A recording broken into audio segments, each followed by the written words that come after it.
Evictions are changing yet again in California for landlords and tenants. Move over to AB 3088. It's time for SB 91. Hey there, Christian Walsh, Wire Associates. We are real estate brokers based in Southern California who specialize in helping tenants and landlords, buyers and sellers in California and beyond.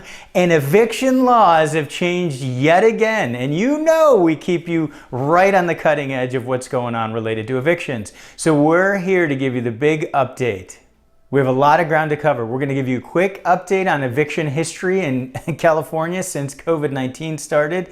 We're going to tell you what's staying the same in SB 91 and what's changing as compared to AB 3088. We're going to give you the new deadlines for tenants and landlords, and then we're going to talk about the stimulus fund. By the way, this is the place for the latest news for California landlords and tenants on eviction laws and a whole lot more, so make sure you subscribe to our channel. If you're ready, hit that like button and we're gonna get started. A few important things before we begin. I can't give tax or legal advice, so make sure you run this by the appropriate professional. For tenants, you can reach out to legal aid. For landlords, reach out to your local apartment association. You will be able to find legal help at those respective places. As of this filming, the governor still needs to sign SB 91, but it looks like he is going to sign it. SB 91 is taking over in lieu of two other bills that were under consideration, AB 15 and SB 3. SB 91 only covers residential units. Make sure you look to see if you have a local eviction moratorium in your area. Here's your quick eviction history in California. So just after the pandemic hit, things were starting to get crazy. We all remember late March. Well, April 6th of 2020, the Judicial Council, which governs all the courts in California, stopped all evictions essentially. No evictions were moving forward unless it was health and safety, and it was very tough to get those to move forward. And this is both residential and commercial. So the courts were closed and at a standstill. Along came AB 3088, and it was passed the last day of August and went into effect on September 1st, 2020. It allowed evictions to move forward again. Commercial and all other at-fault evictions were able to move forward, but it put into place a lot of strict guidelines related to the non-payment of rent due to COVID-19 and unlawful detainer actions. AB 3088 said that any rent that was owed before September 1st, any of that back rent, a landlord could not evict due to non-payment of rent due to COVID-19. Going forward from September through January 31st, 2021, if a tenant paid a minimum of 25% of their monthly rent, they could not be evicted for non-payment of rent due to COVID-19. In steps SB 91 and changes things. So what stayed the same? SB 91 does carry a lot over from AB 3088. So termination of tenancies is still limited, and we're going to run through at fault versus no fault. But if you remember, AB 3088 made it tougher for landlords to terminate tenancies, and that carried over to SB 91. A lot of the notices and declarations are going to be the same as AB 3088. So a landlord is still required to give a 15-day notice for non-payment of rent. There's a few required notices, and we have samples below of those. They're very similar to the notices that were required at the beginning of AB 3088. Additionally, a blank declaration of hardship due to COVID-19 must be given from the landlord to the tenant. The tenant has 15 days to return the declaration, and those 15 days do not include weekends or judicial holidays. So all of that has stayed the same. Additionally, the tenant is going to be required to pay a minimum of 25% of the monthly rent that's due. And the list of things that a landlord can't do to a tenant who's not paying rent stays the same. So they can't do these things or threaten to do these things. A landlord cannot turn off utilities. A landlord can't stop maintaining a unit. A landlord can't reduce services. So if certain things were given to the tenant, access to a clubhouse or access to a pool, a landlord can't take those things away because the tenant's not paying rent. The tenant cannot be illegally locked out. A landlord can't empty a unit of all their belongings. A landlord can also not threaten or actually call immigration services on a tenant. This is the list. It's not all exhaustive, but these are some of the stories I've heard. These are the things that a landlord cannot do or threaten to do. And if a landlord is found to be doing these things, there are very stiff penalties in California, and the CDC eviction moratorium has stiff penalties as well. Let's do a quick update on at fault versus no fault, just cause, termination of tenancy. So a big thank you to Bella, my oldest daughter. I have terrible handwriting, and she did a great job outlining this. There have been some updates since I did the first videos on AB 3088. So I want to incorporate that into here and let you know what that is. And this doesn't change under SB 91. This stays the same for residential tenancies in the state of California. So at fault versus no fault means whose fault? It's the tenant's fault. That's what it means. So at fault would mean the tenant has done something wrong. So non-payment of rent, which is in green, and I'll explain why, but that is normally the biggest example of an at fault just cause reason to terminate a tenancy. Breach would be smoking when you can't smoke, bringing a pet in, something like that. Nuisance is another example. There's a technical definition, a legal definition of nuisance. Criminal would be turning it into a meth lab. Subleasing, bringing in other people. Not moving out after giving a legal notice, which we'll discuss in a moment. And then waste would be another big one, and that is basically the tenant is not taking care of the place or has damaged the place. So, and there's a few others, but this is the major list. As far as non-payment of rent, basically AB 3088 and SB 91 say that non-payment of rent due to COVID-19 is not a reason that you can terminate a tenancy, can't move forward with an unlawful detainer. So that's why it's in green. It normally would be, and I guess if somebody isn't paying rent and it's not COVID-19 related, you theoretically could do an eviction, have an unlawful detainer, move forward. So no fault, basically what AB 3088 did was really shrink the list. SB 91 carries the same list. So no fault reasons a tenancy can be terminated. And in most cases, it would be a 60-day notice. If the tenant has been there longer than a year, it would be a 60-day notice. So family moving into the rental unit. So this would be the owner, a significant other, anybody in a straight line for the owner. So that's grandparent, parent, child, grandchild. That straight line would be an example of a family member that can move in. There is a required disclosure. There's certain language that must be given to the tenant before you can use this as an excuse to terminate a tenancy. Substantial remodel. So this has changed.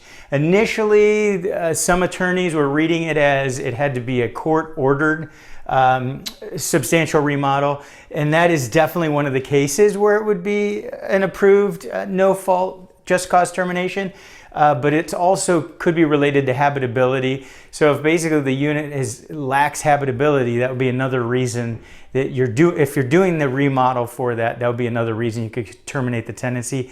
Technically, if a landlord wants to come in and just kind of spruce things up and do things for cosmetic reasons, that technically would not be allowable under SB 91. The next would be selling. If the owner is selling and the buyer is going to move into the property, then the owner can give notice to the tenant so that the buyer can move in. Very important to note, this is only for single family condos and townhomes. So if it's a duplex or bigger, this does not work. Then the last one would be withdraw from the rental market. This is a very unique category that I have a feeling a lot of landlords are trying to use, but definitely reach out to your attorney. Basically, withdrawing from the rental market means you're not going to rent it out to anybody. So you're getting that tenant out and you're saying you're not going to rent it to anyone. So that's the list. There's a quick update for you on at fault versus no fault. The biggest change SB 91 is making to AB 3088 is a change in dates. So AB 3088 was set to expire on February 1st, 2021. Tenants had until January 31st, 2021 to pay 25% of the monthly rent they had missed in September 1st. So these dates have changed. SB 91 changes the February 1st and AB 3088 to July 1st, 2021. Tenants now have until June 30th, 2021 to turn in a minimum of 25% of monthly rent that has been missed. And some more changes in SB 91, and this is specifically landlords and recovering back rent. So there are a few changes. A landlord is not allowed to use a security deposit or a rent payment for any of the rental debt that's owed in the past without written consent from the tenant. If a landlord receives rent, they have to use that for rent going forward, unless the tenant gives them permission in writing to use it for rental debt that's owed. AB 3088 allowed landlords to have the ability to go after back rent.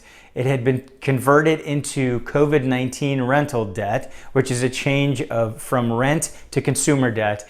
Landlords are able to go after that back rent in small claims court. So a few things were changed. There's no limit, just as small claims court typically has. A landlord doesn't have a limit to go back for actual rent that's owed. And the landlord also could go back to small claims court more than 2 times in a year. So if a landlord had 4 or 5 tenants, they can go 4 or 5 times to recover that debt. This date has been pushed. Originally, it was going to be starting on March 1st. It has been pushed to August 1st, 2021. Another big change, and this is in SB 91, it says that late fees cannot be tacked on to back rent. And this is an interesting change. Some local moratoria had that in place, others didn't address it, and AB 3088 did not prevent that. But as of now, a landlord cannot charge late fees for back rent owed. Here's another big proviso in SB 91, and that is going forward, when a landlord rents to a new tenant, a prospective tenant, when they're screening that tenant, they cannot use alleged rental debt, and that's what the bill says, alleged. So even if you suspect that there's rental debt that's owed, a landlord can't use this as a negative factor or a reason to turn down an applicant. So that's very important for landlords. They will not be able to use back rent as a way to screen tenants. SB 91 has another big change in store. It creates a rental assistance fund. So what it does is using the funds from the stimulus relief that was passed in the end of December, using a part of that $25 billion. So the state of California will get about $2.6 billion. Of that, $1.5 billion is going to be set aside for a rental assistance program in the state of California. The California Rental Assistance Program will match the federal guidelines for the stimulus funds. And I did another video on this, and I'll have a link below so that you can take a look at that. But the funds will only go to eligible households. And by eligible households, we mean that the household has a median income of 80% or less of the area. It will give priority, and the state of California will give priority to households where the income is 50% or less of median income, and in households where there's been an individual who's been unemployed for 3 months or longer. So those households will get the funds first. In the other video I created, I have a link so that you can determine how your income tenant falls in the area median. The funds can be used for back rent, also known as rent in arrears. It can be used for forward rent, or rent coming due in the future. That's called prospective rent. And it can be used for utilities, and that's utility payments in arrears or prospective. Here's where it gets interesting. So if a landlord agrees, it's up to the landlord to agree, they can take these funds to be used for back rent in exchange to relieve the tenant of the money that's owed. Now here's the caveat. The most that can be paid is 80% of back rent that's owed. The landlord will not be able to go after the other 20%. They'll have to agree to take the 80, and they will not be able to do an unlawful detainer action. This will be for the time period of rent that's due from the period of April 1st, 2020 through March 31st, 2021.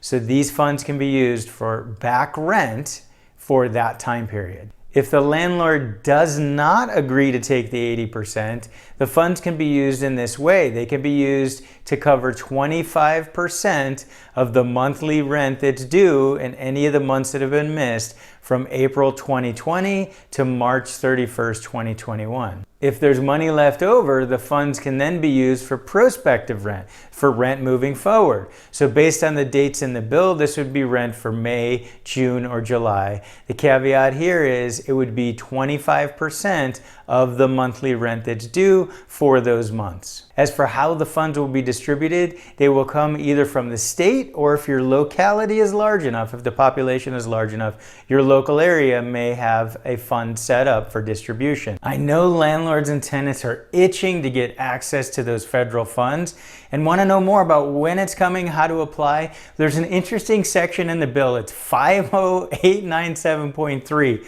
Make sure you remember that. You can look it up and see. But what it is this section outlines if a locality or even the state hires a vendor to manage the process, what that vendor is required to do. And there's some exciting details in there that you need to know. So number one is they must start accepting applications by March 15th, 2021. They have to be able to accept applications 24 hours a day, 7 days a week. It'll be an online system. The other interesting fact is the landlord or the tenant can initiate the application. So either side, and it will notify both parties. Whichever party has initiated it, the other party will know. The money will go directly to the landlord, but the tenant absolutely will receive credit for it.